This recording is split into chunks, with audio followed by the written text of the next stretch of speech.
Olá, muito boa noite. Sejam todos muito bem-vindos ao canal Comunica Mais Podcast. E esse episódio é inteiramente dedicado a um conteúdo muito importante para nós, a comunidade aqui de Cacoal, região, Brasil, mundo.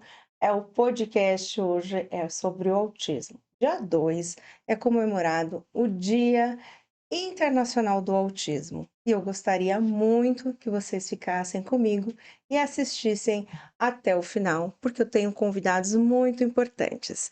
E entre eles é a Marivone. Marivone já esteve aqui conosco, ela é psicóloga, Marivone de Assis, há 13 anos, e ela vai falar um pouco sobre o autismo aqui com a gente. Seja muito bem-vinda, Marivone. Boa noite a todos. É um prazer enorme estar aqui com vocês. Muito obrigada. E ao lado da Marivone, a gente tem um convidado muito especial. Hoje ele vai conversar com a gente. Ele é o Matheus Batista Nascimento. Ele é fisioterapeuta e é autista. Seja bem-vindo, Matheus. Muito obrigado, boa noite. Muito obrigado pelo convite. Eu estou muito, assim, muito animada. Eu espero aí vocês encaminharem essa live, pessoal, esse episódio. Encaminha, compartilha, faça que essa mensagem chegue até vocês. Eu li um post hoje, e inclusive lá da Farmácia Popular, o meu amigo me mandou uma mensagem. O Josemir, da Farmácia Popular, eu achei muito interessante a frase, né? Autismo, dia 2 de abril. Quando você conhece as peças, elas se encaixam. É isso, Marivone, é assim mesmo? E o autista é assim mesmo, né? O autismo é assim mesmo, porque não tem nenhum que é igual ao outro, né? São únicos. E cada um é um quebra-cabeça que a gente tem que ir encaixando as peças e ver como ele aprende, como ele se comporta, é a atitude que ele tem diante de determinado estímulo. E assim a gente vai conhecendo cada um. Cada um. Matheus, fala para nós, assim, a partir de que idade você se percebeu ou você foi diagnosticado com autismo? Você tem, assim, uma data? Ah, eh, desde criança eu me fazia muitas perguntas, né, fazia perguntas para minha mãe, para outras pessoas, coisas assim, eh eh, "Não é possível que só eu tô vendo isso, né, por que que isso tá acontecendo comigo? Por que que eu sinto o que eu tô sentindo?". Então eu já notava que eu tinha interesses e tinha percepções que não eram comuns às outras crianças ao redor ou aos outros adolescentes ao redor. Então eu sempre me via diferente dos outros, né, aquela dificuldade de se encaixar e enfim. Mas o diagnóstico mesmo, e também nesse período eu sempre também busquei, ajuda, fui em Formação? psicólogos, Que né. legal. Questão de ansiedade, né, tratava, mas, igual a história do quebra-cabeça, né, não estava faltando alguma peça. E aí eu tive o diagnóstico quando por volta dos 22 anos, que quando eu fiz um mestrado em Uberlândia, em Minas Gerais, e lá eu procurei alguns especialistas, né, profissionais da área, e aí foi, né, fechado o diagnóstico, foi indicado, né, o diagnóstico. Então vamos dizendo assim, as coisas vêm se fechando, né, vem com as minhas próprias buscas e também profissionais como Marivone tendo me ajudado, me informado, a gente vê que essa é a realidade que acontece comigo. Show de bola. Marivone, ele é seu paciente? Como que é? Como vocês se conheceram? Fala aí para Na nós. verdade, eu tive uma lesão no calcânio e eu procurei um fisioterapeuta. E o fisioterapeuta foi o Matheus. Não acredito, que interessante. Começamos a conversar e ele começou a contar, ele ficou sabendo que eu era terapeuta de autista, aí ele começou a me perguntar as coisas, e a sessão de fisioterapia, a gente conversava muito, era muita troca de informação, né? E o legal, assim, que ele trazia descrições que eu tentava imaginar nos meus pacientes pequenos, nas minhas crianças. Eu falo, mas será que como é que ele sente isso? Será como é que ele percebe isso, né? E muitas dessas percepções, eh, eu perguntando para o Matheus como era, Então, assim, hoje eu faço uma ideia muito maior e eu acho que isso me traz esse conhecimento que ele me trouxe de conhecer um autista adulto me faz mais humana conhecendo uma criança autista, para tratar uma criança autista. Ele passou pelo processo já. Ele passou pelo processo sozinho, sem uma terapia, né? Então, assim, Show de bola. isso eu acho que o assentimento, hoje a gente precisa falar muito dentro do autismo sobre assentimento. O que seria sentimento? Assentimento é a permissão da criança em aceitar aquele procedimento que eu proponho para ela, Uhum. né? Eu quero ensinar alguma coisa para ela, mas ela não quer, ela quer falar de Ben 10, por exemplo. Entendi. Mas preciso ensinar uma coisa, um conteúdo para ela. E ela não permite. E ela não permite, ela só quer falar de Ben 10. Então eu jogo Ben 10, tudo que eu vou ensinar para ela, porque aí eu vou unir o útil ao agradável, né? Você alcança ela. Alcanço ela. Então, Você se assim, veste de Ben 10? às vezes é preciso. Mas assiste vários desenhos, Uhum. assistir anime, a gente buscar Pokémon, o que que é o Pokémon, eu tento entender o Pokémon, eu tento aprender a jogar Pokémon, né? Porque tem alguns que gostam de Pokémon. Então, falar sobre coelho, entender o coelho, como é, entender o que que o coelho come, né? Para eu colocar o que eu preciso dentro do foco de interesse para eles. Porque aí vai ficar muito mais fácil deles aceitar a terapia, deles evoluir naquilo que eles. Para não ter a dificuldade lá na frente, né? De conteúdo mesmo. E realmente eles têm um hiperfoco, é isso? Tem interesses restritos, né? Até o manual diagnóstico traz interesses restritos e repetitivos. Né? Então, a gente vê algumas crianças e adultos também que não comem, porque fica lendo sobre determinado, fica vendo determinados assuntos e ele mergulha. E se não tiver alguém para falar, ô, acorda, vamos ali comer um pouquinho, faz horas que você está aí, ele não vê o tempo passar. Porque ele está infiltrado Ele está naquilo. infiltrado, é o foco de interesse dele, ele quer conhecer a fundo, ele quer conhecer todos os detalhes, ele quer investigar tudo, porque aquilo para ele é muito importante. Legal. Matheus, onde está seu hiperfoco? Teve, assim, momentos diferentes da vida ou você tem ainda desde pequeno e a vida adulta ainda persiste ali? Sim, sim. A Marivone, ela citou uma coisa que acontece muito comigo. O Ben 10. Não, Tô brincando. gosto de bem, mas os animes eu gosto bastante. Eu assisto muito mangá, né? Que é o gibi japonês, né? Eu leio bastante essas coisas. E então, essa é uma situação. Tipo, eu nunca gostei de assistir filme. Eu tenho muita dificuldade de permanecer assistindo o filme. Só que eu consigo pegar uma série de anime e assistir 40 episódios de uma vez só, sem parar. Maratonar. Maratonar. E não canso, mas se me colocar para assistir um filme, eu canso. Eu não quero, eu não sei. Não sei por quê, né? Mas é uma diferença de coisas semelhantes, mas é uma diferença grande que eu percebo, né? E, né, a questão dos hiperfocos, né? Então, eu sempre tive muitos interesses por assuntos onde realmente eu ficava fissurado em querer entender o máximo que eu pudesse sobre aquilo. E, e aí, assim, você lidava com a opinião de certas pessoas, né? Na faculdade isso aconteceu bastante. Mas você não pode saber de tudo, você não vai conseguir saber de tudo. Isso te torna uma pessoa muito literal, muito rígida, né? É, então, mas eu não conseguia aceitar aquilo. E eu era uma pessoa rígida, consequentemente eu seria uma pessoa mais limitada, porque eu queria saber muito sobre aquilo.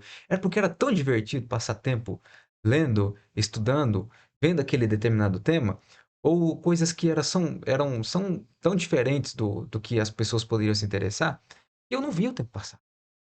Então, e aí tem um outro lado do É hiperfoco. fascinante. É fascinante. Realmente você tem razão. Por que que isso poderia ser ruim se você está tão focado ali, né? Mas aí você tem o outro detalhe, né? Que hoje eu percebo, quando você quando eu era criança, adolescente, isso eu não percebia tanto. Mas hoje eu percebo que tem um lado também de eu me conscientizar que às vezes eu preciso ser um pouco mais sociável, vamos dizer assim. Porque, vamos lá, eu tenho namorada, então ela vai querer atenção. E aí eu fico horas ali no notebook lendo artigos da minha área de trabalho, eu fico fissurado e eu literalmente esqueço dela. Mas e aí? É outra pessoa, né? E É. depois, e também isso traz um sofrimento pessoal, porque um tema que sempre tive muito hiperfoco e sempre me angustiei muito são temas religiosos, né? Porque são coisas que são muito abstratas, pouco concretas, né? Então você não consegue identificar muito bem baseado na percepção que você tem das pessoas agindo com aquele tema, né? A sua experiência, o seu olhar sobre a sua crença, enfim. E eu fico sempre, até hoje, eu fico muito fissurado, muito hiperfocado a ponto de sofrer com aquilo, né? De ficar dias remoendo aquele assunto, lendo e buscando, entrar em discussões, às vezes, que não vão levar a lugar nenhum, porque eu fico realmente inconformado. Como é que eu não estou entendendo esse negócio, né? É uma. Olha, São situações assim. Também tem coisas práticas, né? A música. Nossa, bateu uma música aqui que. você tem que Caramba, tirar que o legal. som. Não, aí eu fico assim, repete a mesma música, e toca de novo, e toca de novo, e toca de novo. Vai, Matheus, troca essa música. Aí bota a música de novo, e toca, toca, toca, toca. Então, são coisas desse tipo que acontece comigo hoje ainda, e acontecer bastante quando era criança. Quando era criança. Que legal, E é né? muito interessante a fala do Matheus, porque a gente vê a criança no consultório querendo assistir o mesmo desenho meses. Repete, chega naquela parte, ele volta. Enquanto ele não entende toda aquela parte, ele não decora toda aquela parte, ele não entende todo aquele processo, ele não para de assistir o mesmo desenho. O mesmo episódio. Mesmo episódio, e aí para na mesma parte, volta aqui, aí vai, ou passa para frente, chega naquela parte onde ele tem interesse, aí ele ouve aquele pedaço, assiste aquele pedaço, aí depois passa vários dias assistindo a mesma coisa, a família não aguenta mais, né? Ninguém aguenta mais De ouvir fone. aquele desenho e a criança tá lá, né? Tá lá com aquele interesse. Só que a criança não sabe dizer pra gente o porquê que ela quer assistir, né? Por que que ela quer ouvir sempre a mesma música, fazer sempre a mesma coisa? A criança não tem esse relato. E quando a gente conversa com o autista adulto, tem um fundamento, né? Ele quer entender o padrão da música, talvez, ele quer entender a fala que ele não compreendeu, né? Ou por simplesmente que gostou da melodia ali, é gostoso de ouvir, é isso? Também, né? Ah, eu pessoalmente não vou dizer que isso é coisa do autista, né? Porque eu imagino que existam muitos músicos que possam sentir a mesma coisa que eu sinto e talvez não são necessariamente autistas, né? É a percepção musical que a pessoa tem. Mas eu realmente sinto, é, né, sensações prazerosas com aquilo. Ou uma situação que aconteceu recentemente, né? Que eu tenho uma banda de rock, heavy metal brasileira que chama Angra, né? Gosto muito. Eles Uhum. misturam vários elementos, não, né? E, e aí eles lançaram um álbum recentemente, no começo do ano. E aí eu gosto de escutar da primeira até a última música. Eu não seleciono uma só, eu vou escutando. Aí, por eu escutar muita música, eu acabava. Nossa, essa música me lembrou um negócio. Aí eu pausava a música e ficava 20 Pensando. minutos. Que música que me lembrou? Aí eu lembrava, aí eu entrava no Spotify. Ai, tá vendo, Vanessa? Tá vendo? Minha namorada, né? Tá Hum, vendo? Olha como é que é parecida essa música com essa aqui. Aí ela, mas como que é parecida? Não, mas presta atenção nesse trecho aqui. Aí eu volto. Tá vendo? Tá vendo? Agora compara com essa outra música. Então, cada música daquele álbum me remetia a alguma coisa. E aí eu voltava, e aí a fissura era tão grande, porque, pô, eu lembro que eu assisti um podcast com o músico daquela banda, e ele falava, pô, a gente se influenciou muito por tal banda. Realmente, aquela banda tem esse padrão musical, porque eles usam assim, assim, assado, eles reproduziram isso nessa música que eles não. Entendeu? De uma música eu despenquei, várias né? conexões. Eu despenquei por um monte de coisa ao mesmo tempo. E ali, em uma música, eu fiquei 2 horas falando a mesma música. E a Vanessa? Vamos dar um beijo pra Vanessa, né? Beijo, amor. Te amo. Que legal, né? E assim, é muito interessante essas questões, porque neurologicamente os autistas também têm uma modificação no sistema neural. É um espectro, é isso. Não, eles têm mais conexões curtas, neurônios que fazem conexões curtas do que os neurônios que fazem conexões longas. Então, por isso, a dificuldade na Anatomia. abstração, na anatomia mesmo, Uhum. né? Então, eles têm essa característica neuronal mesmo, Que que é um pouco interessante. diferente. Muito interessante essa informação, né? Então, anatomicamente, eles respondem diferente também, porque é Diferente. mais curto ali. Uhum. Tem alguns estudos mostrando, eu acho que a gente falou disso no outro podcast, né? Que a migração neuronal acontece de forma diferente, né? Então, a célula da glia não faz o mesmo caminho para que o neurônio faça a migração para aquela região. Então, tem uma dificuldade aí também nessas conexões que vão. Vão além. Matheus, a gente falando de música, e a gente fala também de algumas sensibilidades, né? Que o autista ele tem algumas sensibilidades. Então, a música, um barulho alto, a luz. É isso mesmo? Procede? Fala pra gente um pouco. Isso acontece bastante, né? Então, é, trânsito, barulho de carro acelerando, buzina, isso tudo eu sempre é um susto, né? Um carro que buzinou atrás de mim. Obviamente tem pessoas que se assustam, né? E, novamente, eu não tô falando que isso é coisa só de autista. Mas eu percebo que isso é diferente pra mim. Barulho de construção, coisa, cachorro latindo, eu acho que é o pior barulho possível que existe é o cachorro latindo pra mim. E aquele pincher, então, hein? Piorou. É imediato. Por que que eu percebo que é diferente? Eu sempre percebia, e aí entra naquela história que eu perguntava para as pessoas e ninguém validava o que eu estava querendo dizer. Porque eu sinto dor com essas coisas. É dor física mesmo. Imagina você realmente, sei lá, você faz uma atividade física forte, vai na academia e aí você fica com dor muscular, 2, 3 dias ali com aquela dor, dificuldade de se mover, você levanta com mais cuidado. É a mesma coisa, né? Se eu passo por uma situação que eu estou muito exposto diretamente por muito tempo a isso, eu fico literalmente desse jeito, com dor física, de ter dificuldades, assim, de. Obviamente, né? Você consegue se equilibrar e mascarar muita coisa. Mas quando você chega em casa, você desaba. Você deita na cama e, por vezes, e você realmente respira fundo, geme, né? Fica aquele grunhido de dor, de desconforto.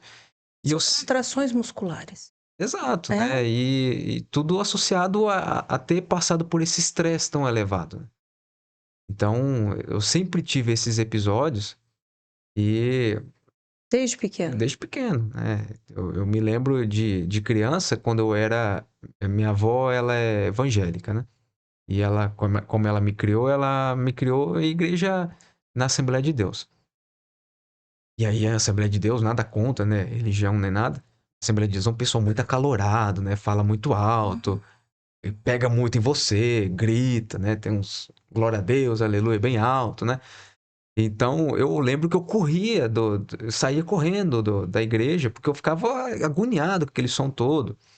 Eu falei de música, né? Minha avó me pôs pra tocar, pra cantar. Bateria ainda. Tô brincando. Violão, né? Guitarra, Uhum. me pôs realmente pra cantar. Não, você vai cantar, você tem um dom. Você vai tocar e vai cantar. Mas, Era a sofrido. sonoplastia era ruim na igreja. Então eu ficava, não quero tocar mais, aí eu saía correndo, né? Então eu sofri muito na igreja por causa disso, nessas situações, né? Eu vim tocando, né? Orar na cabeça, assim, né? Isso incomodava muito. E, eu tô fugindo do tema, não sei, mas, Tô adorando. mas, Tá, Marivone? Ótimo. Eu tô adorando. mas aí, Pra mim tá fazendo até mais sentido. Realmente o que você falou, assim, tem tudo a ver. Porque assim, uma coisa é a gente ouvir falar né, de um profissional que nem é autista, não sabe o que é. É, Então, a tua experiência, para mim, para quem está ouvindo em casa, isso vai ser um divisor de águas. Eu tenho certeza que você vai multiplicar muita coisa boa Eu aqui. acho que isso faz muito sentido para as mães que estão em casa. Quando a criança chora e não quer permanecer no local, para ouvir essa criança e entender o porquê que ela não quer parar. Por que que ela não quer ficar ali?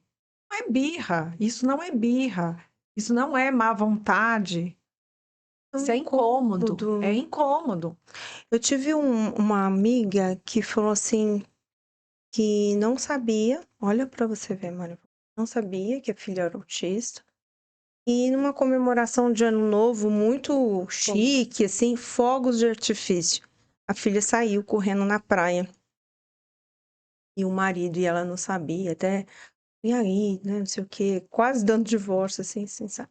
Complicado, né? Porque se o pai ele não conhece, como que ele vai ajudar? É o que a gente falou no começo da frase, Você né? não gosta de festa de aniversário porque tem aplauso, tem palma, tem todo mundo grita, né? Então, assim, é respeitar essa criança até que ela consiga. Um dia ela vai conseguir. Se for por aproximações sucessivas, se você vai chegando próximo, afasta, ela vai se habituando e ela vai se acostumando. Mas não dá para pegar uma criança autista com sensibilidade e jogar no meio do barulho. Ela sofre muito. E ele falando, né, da dores, inclusive no corpo, né? O toque. Por que que muitas crianças autistas, elas não gostam de abraço, gente? Vamos respeitar ela não querer abraçar. Estende a mão, beleza. Tá ótimo, Né? O desconforto que é olhar nos olhos é muito grande.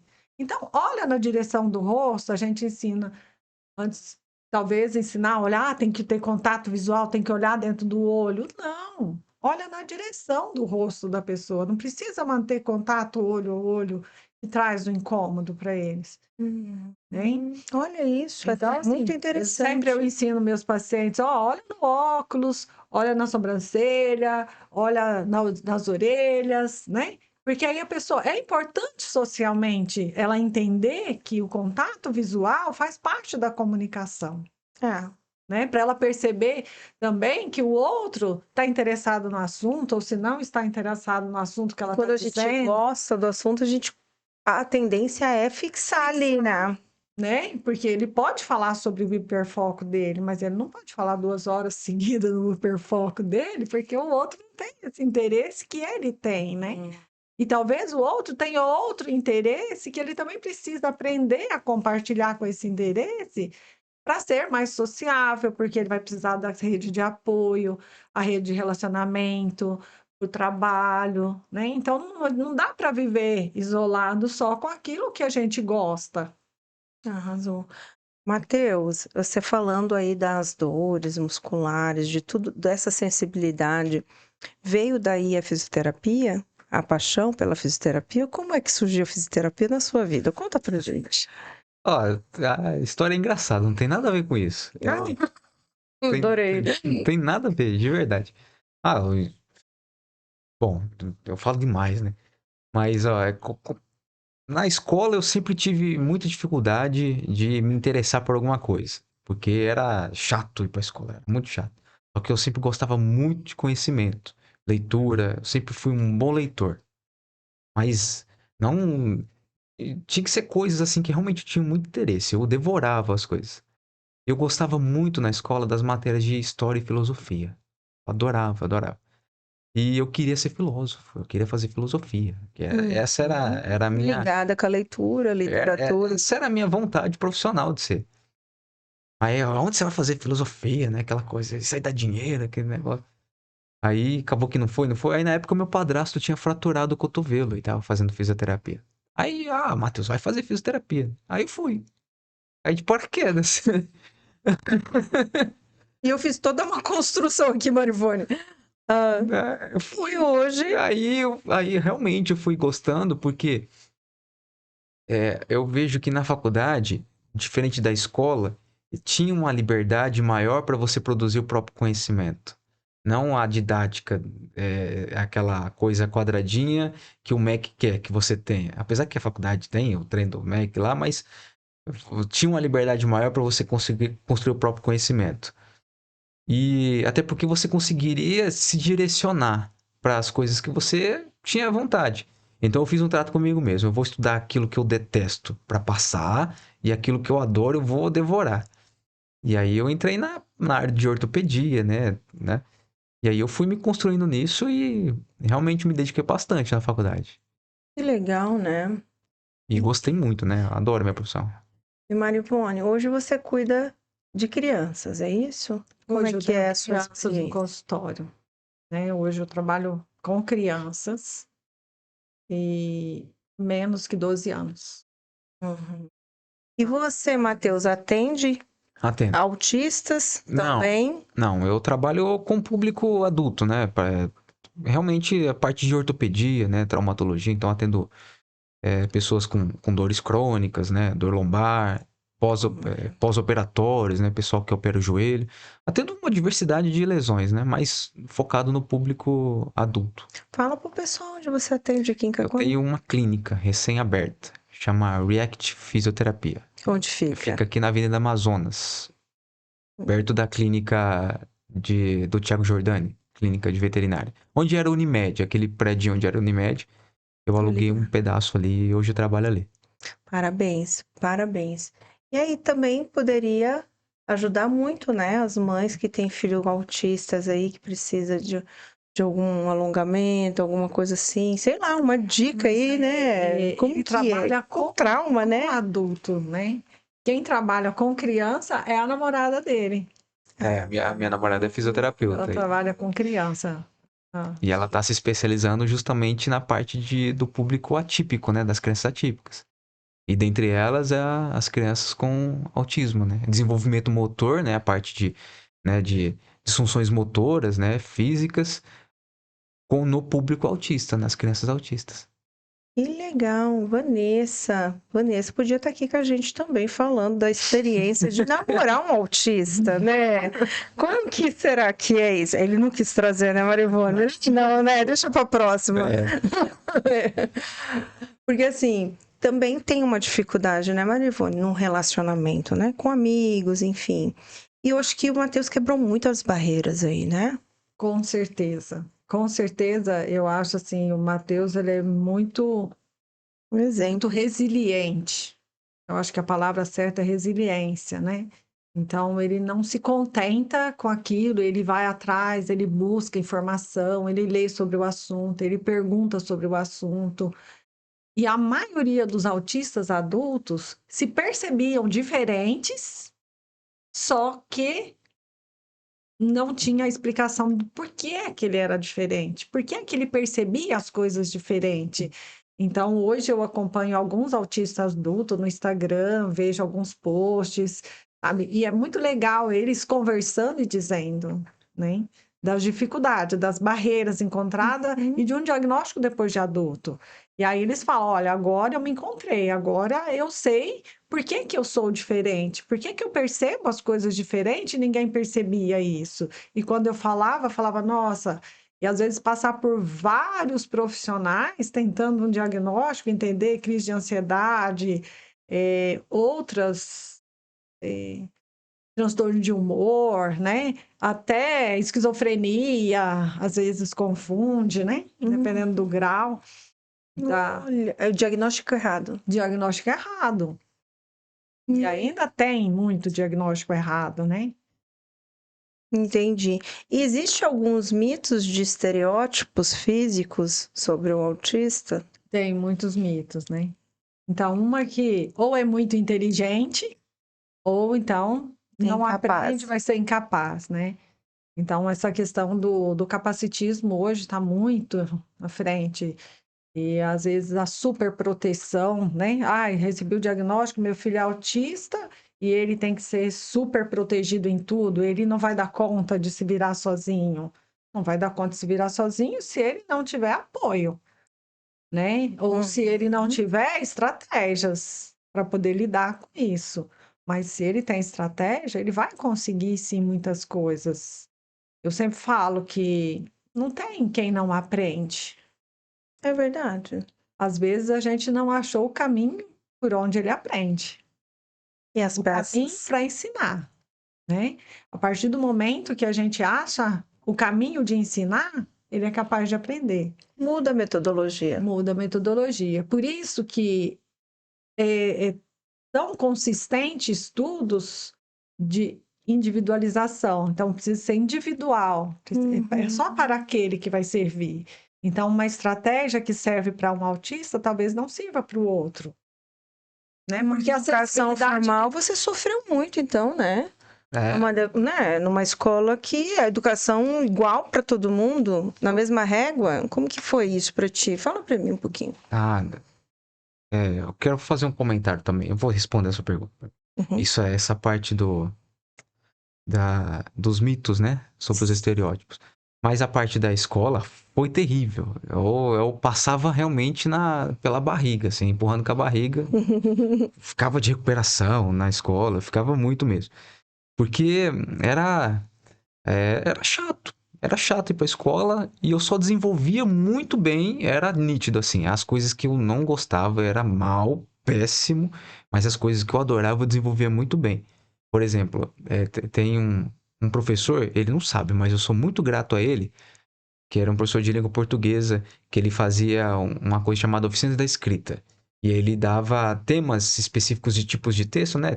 Texto jornalístico, poema, texto argumentativo e tal. E deixava você à vontade para desenvolver o seu tema, mas você tinha que seguir a estrutura textual. E uma vez por semana, eu adorava quando chegava naquele dia.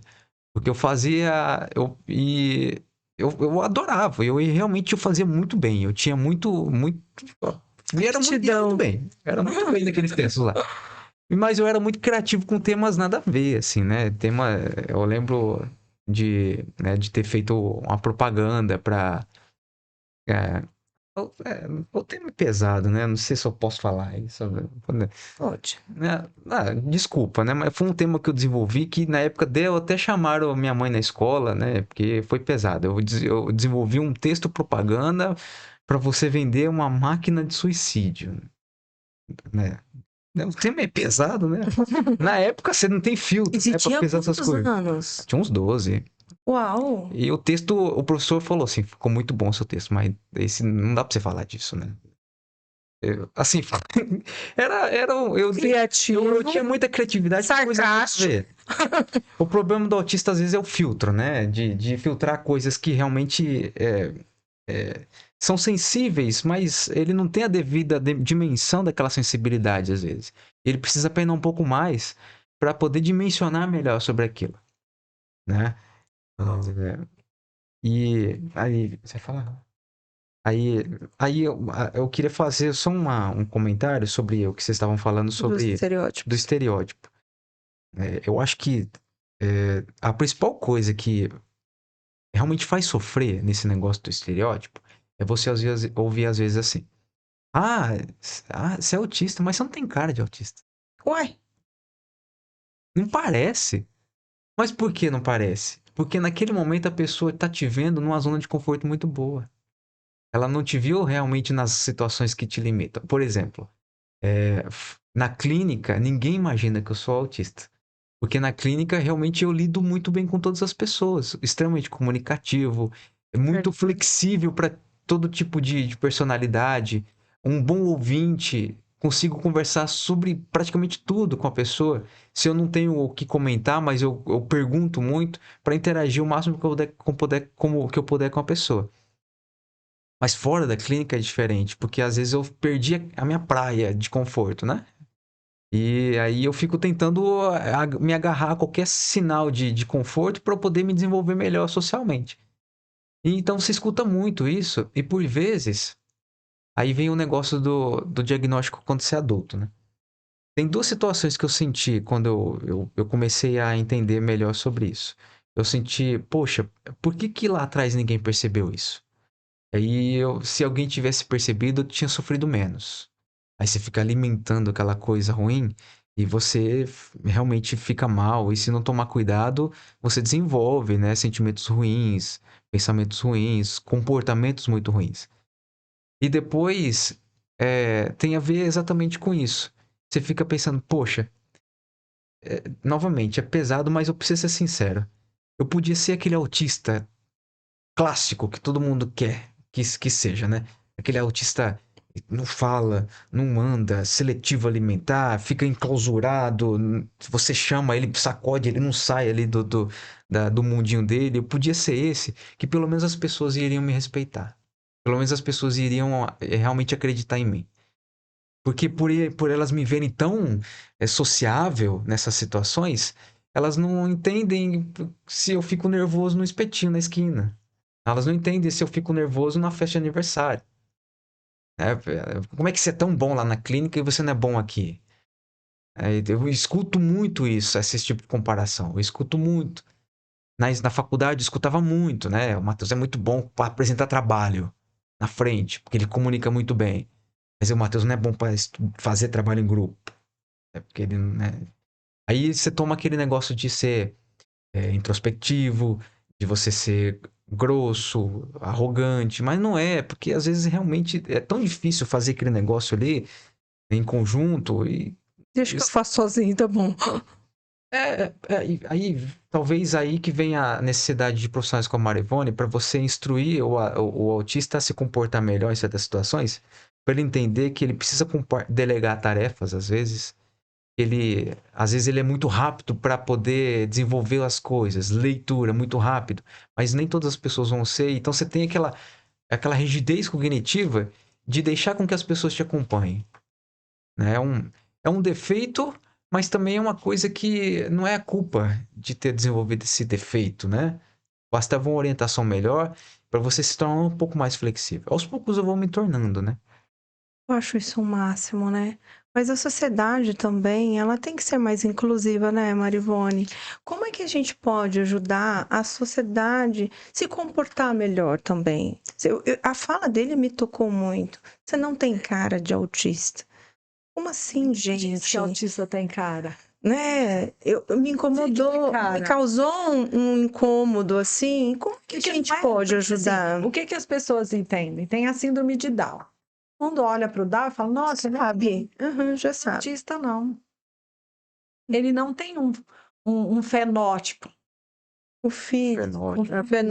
O físico dele não tem alteração, Uhum. né? A não ser que aquela criança que tem uma síndrome associada e vai ter um estereótipo, né? Vai ter um genótipo, um fenótipo que vai aparentar alguma coisa. Você fala, nossa, tem um jeitinho meio sindrômico, né? Mas o autista não.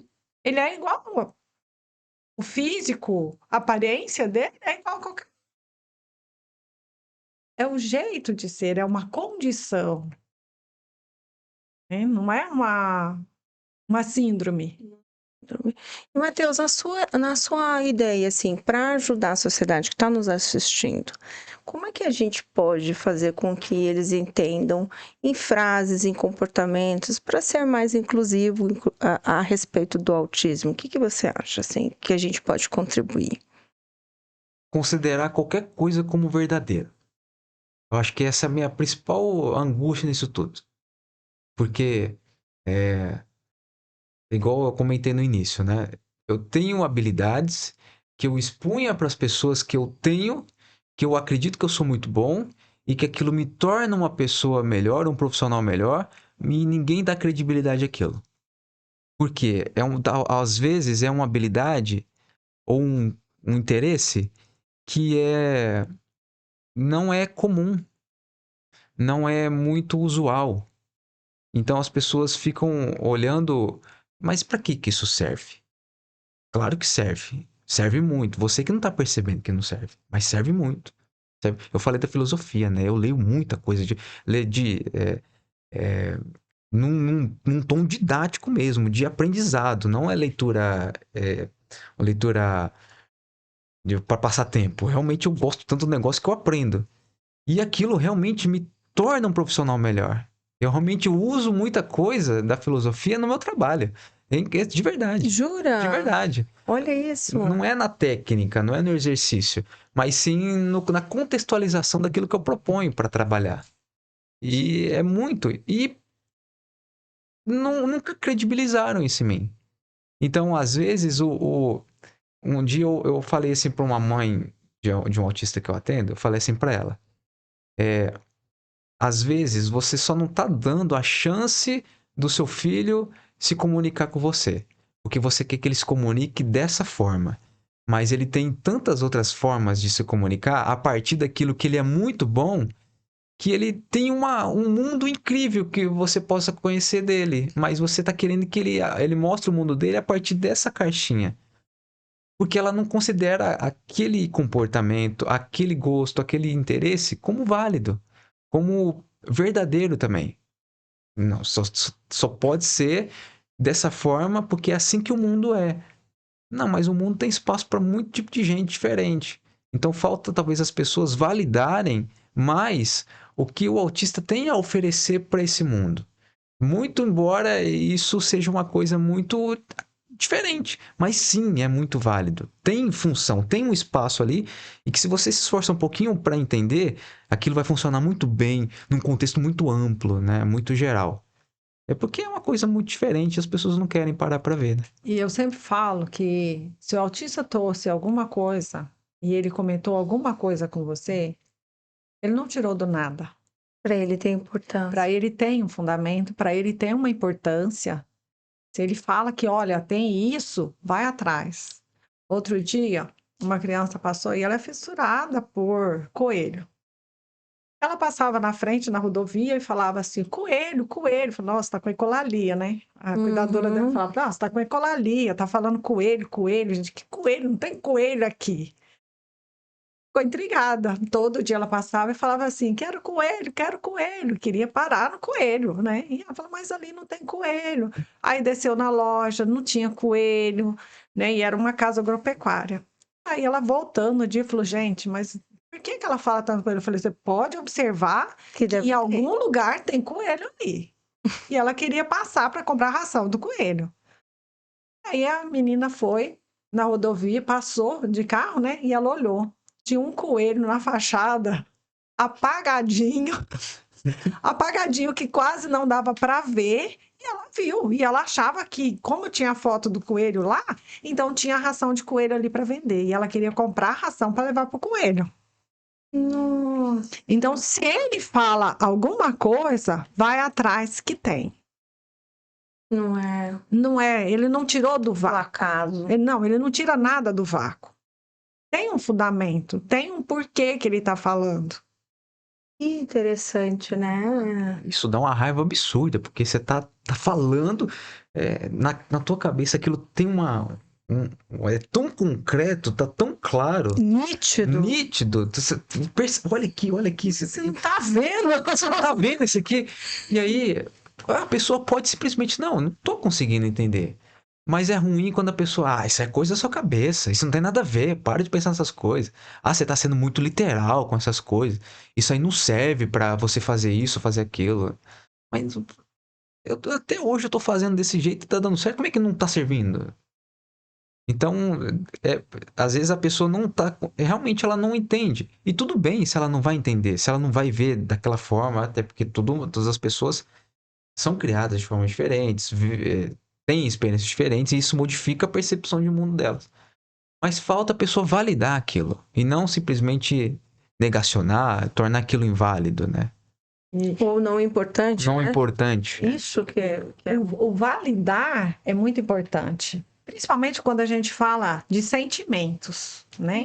Às vezes a criança tá com ódio de alguma coisa. Ela fala, você não pode ficar assim. Ela pode sim. Ela tem o direito de ter raiva. Ela tem o direito de sentir tudo. Agora, dependendo da reação que ela tem, é onde a gente vai modificar. Então, você não pode chorar. Ela pode chorar sim quando ela não gosta. Ela tem o direito de chorar. E a gente fala, olha, entendi, você está chorando e você não gostou de ouvir o não, né? Tudo bem. Vamos esperar, sua raiva vai passar e eu preciso conversar com você e explicar o porquê que eu disse não. Né? Se você para e você explica para o autista ou mostra em figuras, quando criança, ele entende o que você está dizendo. Ele é muito visual. A maioria são visuais, a maioria. Tem aqueles que são muito auditivos, mas a maioria por causa da compreensão de linguagem. Então, essa questão de ser mais concreto, então se você fala um termo mais abstrato, fica muito difícil para ele entender. E aí você precisa mostrar em figura. Por isso que as histórias sociais ajudam muito o autista. E O que seriam histórias sociais? Explica para o pessoal.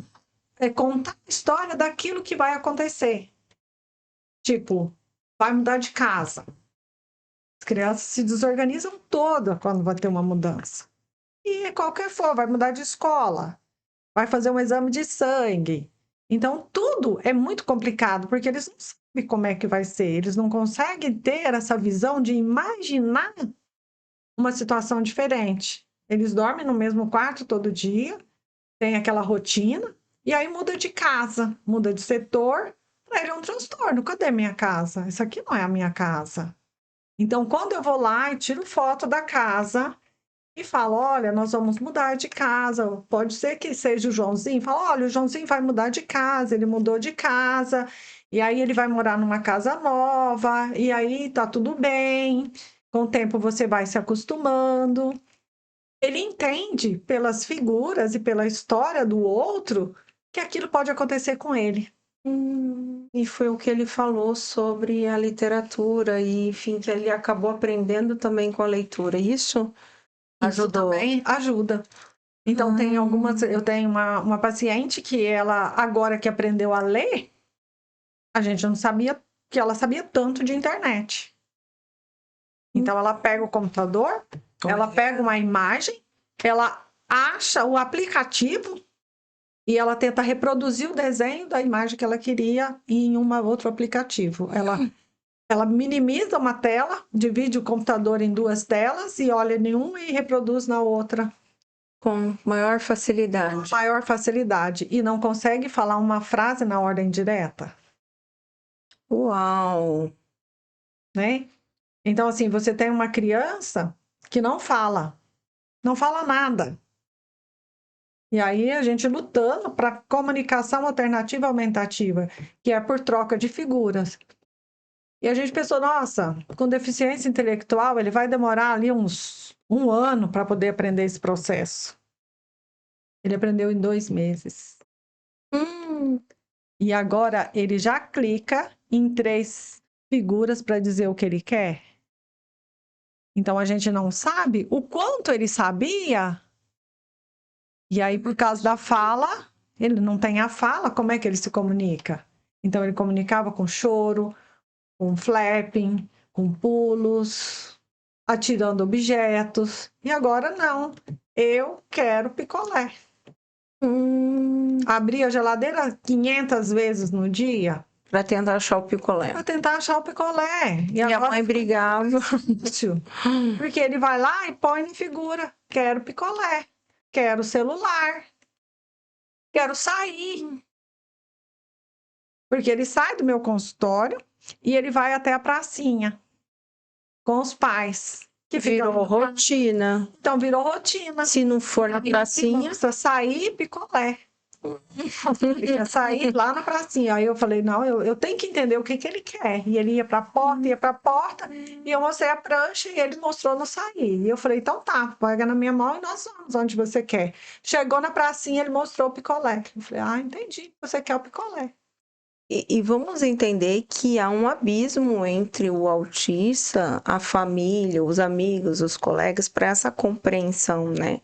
Tanto ele não saber como, igual o Matheus falou, não saber como que aquilo não é óbvio para ele, para as pessoas, como também para uma mãe atípica tentar entender e não conseguir, porque é outra metodologia totalmente diferente, né, Marivone? E assim, a gente tem um jargão, o óbvio precisa ser dito. É a verdade. Né? Porque o que é óbvio para a gente, que é profissional, não é óbvio para os pais. Né? Então, olha, vamos ensinar ele a pedir? Verbaliza. Ele não sabe pedir, mas como é que ele pede? Para a gente é muito simples, ele olha para o objeto, olha para mim, olha para o objeto e entendi que ele quer aquele objeto. Para os pais não é óbvio isso. a gente precisa ensinar Os pais também. para os pais. Mas E não tem como você tratar a criança se você não ensinar os pais. Eu sempre digo que nós, profissionais, somos passageiros na vida das pessoas. Eles passam, nós passamos pela vida deles. Só que os pais estão ali todos os dias. Uma terapia para autista com 1 hora por semana, ela não é eficaz. É muito pouco. E a Se mulher a gente consegue tem, replicar em casa também. se a gente tem 1 hora por semana, se o pai tem condições de participar de 1 hora por semana, não leve a criança. Treine os pais. Porque os pais vão reproduzir isso em casa. Então, você ficar 1 hora com a criança não vai fazer muita diferença, porque ela não consegue generalizar o que ela aprendeu em consultório. Ela vai entender que ela só pode fazer aquilo no consultório. E aí ela precisa de generalizar.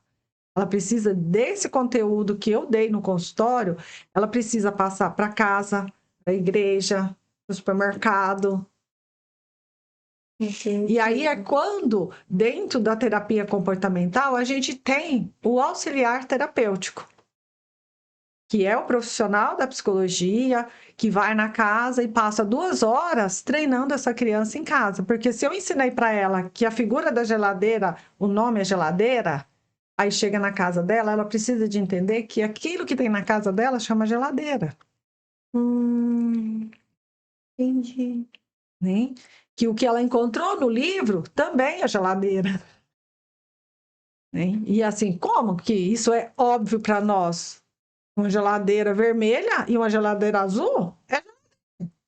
Uma geladeira prata e uma geladeira branca é geladeira. Para criança autista não é assim que funciona. A figura tem que ser exatamente a geladeira dela. Tem que ser a geladeira dela. Isso dependendo do nível que ela está dentro do espectro, né? Lógico que com pouco suporte, como é o caso do Matheus, ele consegue fazer isso rapidamente. Mas uma criança que tem mais dificuldade, você tem que ensinar tudo.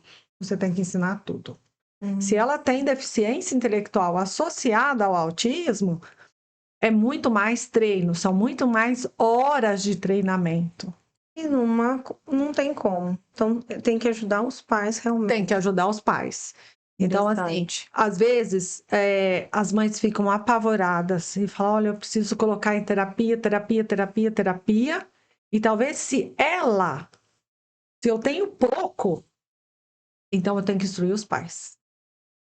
Uau! Porque se os pais estão sabendo como o filho funciona, ele aprendeu como é que o filho funciona, ele vai colocar em prática em casa. E aí a gente estende essas horas de terapia. Entendi. Matheus, você conseguiria nos ajudar, quem está assistindo em casa, e compartilhar algumas estratégias que você lidou aí ao longo da vida, que eu achei que ele foi muito inteligente, não teve um apoio, né? Porque, pelo pouco que você me contou, né? Não teve apoio, assim, em casa, tipo assim, psicólogo, outros profissionais, né? Então, como que foi a sua estratégia aí, compartilhar para nós essas situações sociais, sensoriais, que realmente para você foi muito desafiador, eu vejo assim, na grande maioria. Bom, na verdade, por muitas vezes, eu sempre recorri à introspecção, né? O isolamento. Então, essas situações eu sempre dava preferência a evitá-las. Mas chegava momentos realmente onde eu tinha que me virar. E eu sempre fui muito bom com reforço negativo. Então, quando falava assim, você não consegue, eu ficava na fissura até conseguir. Eu lembro de uma coisa que eu fiz, não deu certo, mas né, numa tentativa. Eu falei assim, a molecada toda gosta de brincar com bombinha. Eu detesto o barulho de bombinha. E eu comprei uma caixa de bombinhas e eu fiquei estourando elas pra eu tentar me acostumar com o barulho das bombinhas. Não me acostumei. Mas eu lembro de ter feito isso, né? De fazer as bombinhas, de acender as bombinhas e tacar. E eu ficava naquela... Aí estourava e eu tentava de novo. Porque eu queria brincar com os meninos ali, jogando bombinha, né? Fazendo como molecagem mesmo. Você se treinava. sem perceber, eu fui fazendo isso, né? Outra coisa que eu me recordo, né, disso aí, que até a Mariva estava comentando, até pouco tempo atrás, né, que eu digo, considerando, né, que eu já estava desenvolvido, consciente do mundo, né, ali aos meus 15, 16 anos, até esse período, eu tinha muita dificuldade de chegar em um lugar e pedir algo. Eu chegava numa lanchonete e eu ficava esperando que me perguntasse o que você quer. Eu não chegava, boa noite, eu quero um espetinho completo aqui. Eu não conseguia. Realmente aquela criança que ficava se escorando na parede, né? Olhando. Pense no bem? O que você quer, menina? Ah, eu quero esse kit, é cavaleiro. Eu não conseguia pedir, né? Eu não sei. Eu não conseguia verbalizar, eu quero isso, né? Até que a pessoa viesse até mim e perguntava. E você se treinou a respeito disso? E Como é que aí, foi? aí, como falei, né? O reforço negativo sempre foi um combustível, assim, né? Eu queria fazer, eu queria tentar, eu queria passar por aquilo. E eu ia tentando até conseguir, né? Por exemplo, na minha profissão, eu escutei muitas vezes, até mesmo das pessoas da minha família, que eu não servia para fazer o que eu fazia. Quando eu fui pro mestrado, muita gente falou assim: isso, vai pro mestrado porque você é um cara muito literal, muito teórico, e para ser fisioterapeuta você tem que ser muito prático, você tem que ser bom com pessoas, você não é bom. Você é muito, né? Porque nas situações de estresse, e eu passei muitas vezes isso na faculdade, é, eu, eu tinha muitas disrupturas, né? Saía da sala acelerado. Eu lembro de uma prova que eu não estava bem naquele dia, eu amassei a prova, joguei no lixo. E saí da sala, larguei aquilo, né, sem me importar com qualquer outra coisa. Então as pessoas viam essas coisas em mim e automaticamente falavam: o Matheus não serve para isso, o Matheus é muito introspectivo, não serve. E eu pensava comigo: não, mas eu tenho habilidades que servem para outras pessoas. Eu tenho coisas e eu vou usar isso que eu tenho para poder fazer com que dê certo o que eu quero fazer. E eu acreditava até o último, e acredito até o último segundo, que aquilo que eu tenho de bom é aquilo que me serve para ser bom naquilo que eu quero empreender na minha vida. Não importa se é uma coisa muito diferente do normal, mas aquilo que eu tenho de bom vai servir sim para fazer aquilo que eu quero. Então eu desenvolvi uma capacidade. Falou de resiliência, né? Por vezes eu tenho aquela síndrome do impostor, né? É a clínica, eu acho que isso aqui é muito para mim, né? Eu tô pensando alto demais. Acho que tem pessoas melhores que conseguem empreender e eu não sou um empreendedor. Não, eu falei, não, eu consigo fazer esse negócio. Então eu sempre me reforcei bastante contra os reforços negativos e eu considero que eu sempre tive muita resiliência em acreditar em mim mesmo, acreditar naquilo que eu sou bom. Então, tanto que eu me encho realmente de muito orgulho em falar de música. Outro dia eu tenho uma paciente que ela tá no colégio ainda, ela falou: eu tenho um trabalho para apresentar de filósofos. Você conhece o Hegel? O Hegel, né? Um filósofo alemão, assim. Meu Deus, eu conheço. Aí eu fui falando, porque eu sabia que algum dia eu conhecer sobre esse cara ia me ajudar em alguma coisa. E serviu. Eu não. Pra que você tá lendo esse cara? Não, isso aqui algum dia vai me servir pra alguma coisa. E serviu. Para ter um conteúdo ali, Me trouxe. Ó, pessoal, vou falar pra câmera aqui. Ouçam os autistas. Porque eles têm um mundo incrível que eles podem mostrar pra vocês. É só dar um espacinho pra eles falarem. É só dar oportunidade pra eles falarem. Que eles vão demonstrar um mundo incrível que eles têm que você pode conhecer. Às vezes você não está dando esse espaço para ele falar para você, mas realmente existe um mundo muito incrível que você vai se surpreender e se abrilhantar se você parar um minutinho para escutar ele. Ele sempre vai ter uma coisa muito inesperada que você vai gostar de ouvir. e é por isso, Matheus, que eu amo trabalhar com autista. Mas é legal. É fantástico. Aprende mais do que Aprende. você ensina, né, Marivone? Eu tô assim. É um aprendizado que a gente leva para a vida da gente de respeito à diferença. Porque eles realmente pensam fora da caixinha e ensinam a gente a pensar fora da caixinha. Eu tô amando esse bate-papo, assim, para mim tá sendo maravilhoso. Eu espero que esteja maravilhoso pro pessoal aí de casa. E tudo isso eu tenho aprendido aqui com o Matheus, com a Marivone, com esse bate-papo maravilhoso. E, Matheus, fala pro pessoal aquilo que você gostaria de passar a mensagem que fez falta para você e que você pode estar ajudando alguém lá em casa. Pergunta profunda, né? Fez falta ser ouvido. Fez falta ter tido as minhas falas, as minhas expressões validadas. Fez muita falta isso. Ter realmente as pessoas que conviveram. Eu não vou colocar culpa na minha família, na minha avó, porque realmente a minha mãe e a minha avó são pessoas muito humildes, né? Minha avó principalmente, minha avó ela não tem educação, ela é analfabeta. Então, o que eu poderia esperar mais dela? Mesmo, eu até comentei com a Marivone mais cedo, mesmo que minha avó tivesse sido instruída, até onde eu poderia ter esperado mais dela? Então, faltou ter sido mais ouvido, faltou ter sido mais credibilizado naquilo que eu estava expressando. Porque, de repente, se pudessem ter considerado aquilo que eu estava querendo dizer e aquilo que eu sentia como válido e verdadeiro, eu poderia ter passado por muitas coisas com mais facilidade. Uau! Marivone, fala pro pessoal lá de casa, assim, qual é a nossa esperança aí pro futuro, os autistas, um lugar mais inclusivo, mais compreendido? Olha, eu acho que cada dia está aumentando esse processo de inclusão. Ainda tem muita gente que não tem nem noção do que é, mas a gente já está se fazendo ser visto. As leis estão começando a melhorar, né? Eu acho que um processo de inclusão, ele vem não é transformar o atípico em típico, mas aproximar o atípico do típico, tá? Eu acho que essa aproximação faz com que eleve os dois lados, né? Você conviver com a diferença nos torna mais humanos. Você conviver com a diferença é respeitar o jeito de ser do outro, né? E quando a gente trabalha com autista, a gente precisa respeitar o jeito de ser dele.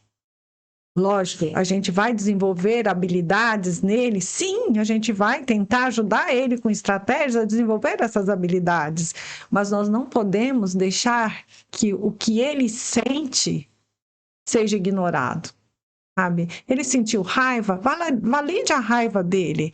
Ele quer o interesse em alguma coisa, vamos validar o interesse dele? Tudo bem, você fala um pouco sobre o seu interesse, mas eu posso falar do meu também?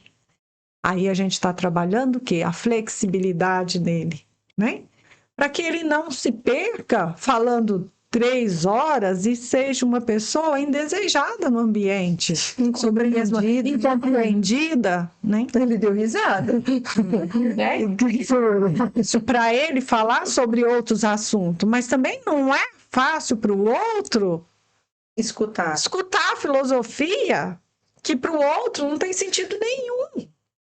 Você já ouviu falar daquele vira o disco, troca a fita, tipo, troca de assunto. Não, Então, às vezes, a gente tem alguns combinados com os pacientes em consultório, né? Tudo bem. Então, você quer falar disso? Eu vou ouvir, eu vou tentar entender, eu vou aprender, mas você aprende o que eu gosto também? Porque senão não é justo comigo. Entendi. Né? Então a gente valida o que ele quer, a gente para ouvir, e isso faz parte do assentimento, né? Porque não adianta eu querer ensinar algo para alguém que não quer aprender. Ele precisa querer aprender. E a terapia precisa ser legal. Ele precisa ver sentido naquilo que eu vou ensinar para ele. Entendi. Então, às vezes as pessoas pensam que terapia comportamental é mecanicista. É adestramento. E não é, gente. Não é. Existe assentimento, existe interesse e pode ser legal e válido para aquele indivíduo. Tem que ser gostoso, né? Tem que ser Igual gostoso. ele falou, gente, era tão gostoso ler tudo aquilo. Então ele não vai aceitar se não for gostoso. Então, para mim é muito difícil aprender a jogar Pokémon. Mas eu tô aprendendo a jogar Pokémon. Eu jogava Yu-Gi-Oh! A molecada hoje não vai saber. Mas era de cartinha também. E eu vejo uma reflexão, né? Mateus, na época de Mateus criança, hoje o Mateus tem quantos anos, Mateus? 26. 26 anos atrás, não se falava de autismo, né, Marivone? Não. Não se falava de autismo, mesmo a família dele não tendo estudo, etc. Mas realmente a sociedade não falava sobre. É uma coisa muito recente, né?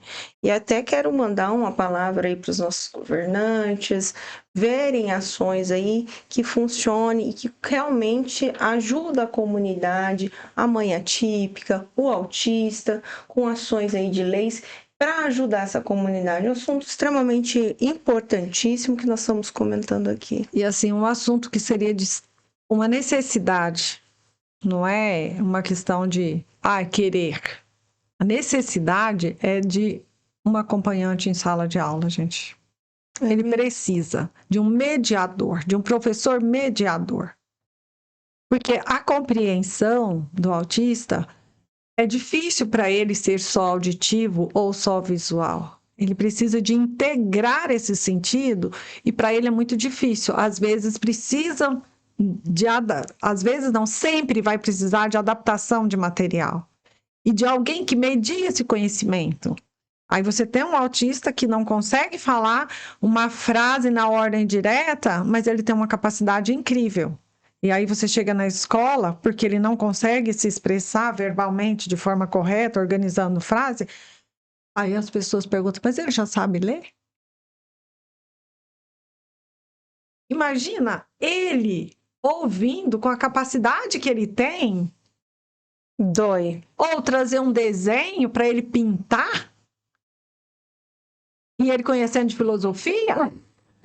Não faz sentido, né, Matheus? Não faz sentido, gente. Ele precisa do professor mediador em sala de aula. Para sentir o nível que ele está. Igual você falou, são diferentes. E numa sala de aula, por exemplo, a gente está falando nível de sala de aula, mas, tipo assim, ter o acesso à psicologia, a um psicólogo, um profissional, uma mãe de baixa renda, ela não conseguiria alcançar essa oportunidade. Hoje você está tendo aí a Marivone na tela e vendo algumas habilidades aí, mas e essas mães também, né? Que não tem essa condição. Não tem. Porque não é barato o tratamento. Porque são horas de intervenção. E não são todos igual ao Matheus, que tem a habilidade, ele fala como que é a resiliência e falar, não, eu não aceito, eu quero fazer isso, eu vou dar bombinha. Eu fiquei surpreendente, ele se treinando com a bombinha. Né? Quem é que vai fazer isso? Qual o autista? Ele simplesmente vai se... Muitos vão se enclausurar. E ele ficar horas fechado dentro do quarto. Eu fiquei imaginando ele com a bombinha, né? E assim, eu sempre falo pro Matheus que eu tenho uma admiração enorme por ele, pelo trabalho que ele faz, sabe? E então, você ganhou mais uma fã hoje. Obrigado. Então, o dia que ele falou para mim, eu falei assim, mas quanto é ler bastante artigo? Ele falou, quantos artigos você consegue ler numa tarde? Eu falei, uns 40 dá para ler. Eu leio 2 para poder ler e estudar 2 artigos para mim, eu já estou me superando, né? Então, assim, e ele lê 40. Devora. Se é do assunto que ele gosta, vai embora, né? Arrasou, gente. Vamos para as considerações finais. Eu amei esse podcast hoje. Ele maravilhoso. Eu aprendi muito aqui com a presença do Matheus e da Marivone. A gente falou sobre autismo. Hoje, dia 2, é o Dia Mundial do Autismo. E eu espero que seja bacana esse conteúdo para você. Encaminha para uma mãe atípica, encaminha aí para quem é o profissional da área. E falamos de tudo isso. Eu queria um resumo, as considerações finais do Matheus para o pessoal. Manda sua mensagem, suas últimas palavras, que você acha que fica interessante a gente comentar aí para o final. Tá certo. Eu primeiro gostaria muito de agradecer o momento, o convite da Marivone, porque um relato pessoal, esse processo de entender o autismo, ele vem associado de muita aceitação também, né? Porque, como falei em um momento, tem a parte de se entender e também se deprimir com aquilo. Mas depois você vai entendendo certas coisas e vê e se enxerga como um ser normal. E aos poucos também vou entendendo de um outro lado da minha vida que eu posso ser útil para as outras pessoas a partir daquilo que eu sou. E o que eu sou também tem o traço autista.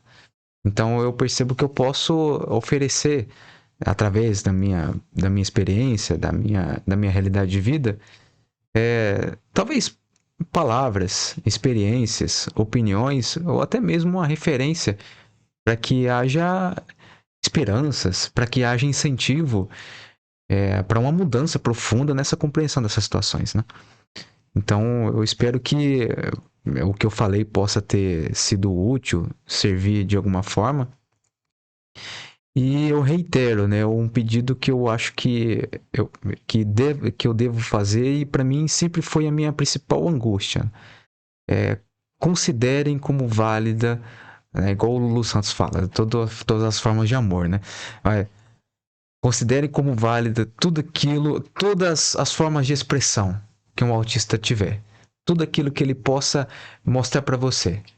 Se esforce, tenha um pouquinho de amor e paciência, porque existe um mundo incrível que você pode conhecer de uma pessoa assim.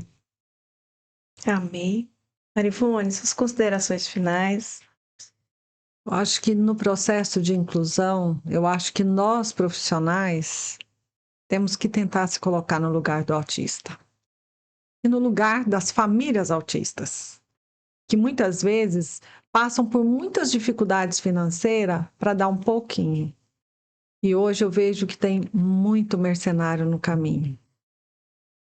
Então, assim, encarecidamente aos profissionais que lidam com autista, se informe, se imuna de conhecimento e tenha um pouquinho de sensibilidade de fazer um trabalho humano com essas famílias e com essas crianças. Eu acho que a gente precisa ser humano com eles. Porque o dinheiro, ele traz um retorno para a gente financeiro. Mas o que eu fiz com a vida desses indivíduos que depositaram a confiança em mim? Qual foi o meu papel enquanto profissional na vida desse indivíduo? O que eu pude mudar para melhor na vida desse indivíduo? O que eu estou fazendo com a minha profissão? Eu acho que nós, profissionais, temos que ter essa reflexão. Porque o dinheiro a gente consegue ganhar em qualquer lugar. É verdade. Mas se você pegou uma família fragilizada, valorize o dinheiro que você está ganhando e transforme em retorno para essa família. Uau! Adorei essa reflexão final. E vamos falar então a frase do Mateus: aquilo que eu sou bom, vou ser útil para alguém. Eu posso ser útil para alguém. E eu achei o máximo, né? Então o Mateus está aí, autista, vai poder ajudar, multiplicar o conhecimento dele. Hoje, esse bate-papo aí vai ser visto, né? Não só para Cacoal, para o mundo. Espero estar contribuindo com o pessoal aí que está nos assistindo, que realmente são conteúdos muito importantíssimos para a nossa sociedade, né? E a gente criar esse ambiente maravilhoso de construção que eu consigo aprender com o próximo. Gente, eu vou encerrar esse podcast, estou emocionada, quero agradecer a presença de Marivone e a presença de Mateus, fisioterapeuta autista. Marivone, ela é psicóloga aqui em Cacoal, esse bate-papo maravilhoso, espero que você em casa tenha gostado, gratidão por vocês aceitarem o convite e estarem aqui. Um abraço para você em casa, até a próxima, tchau, Deus abençoe.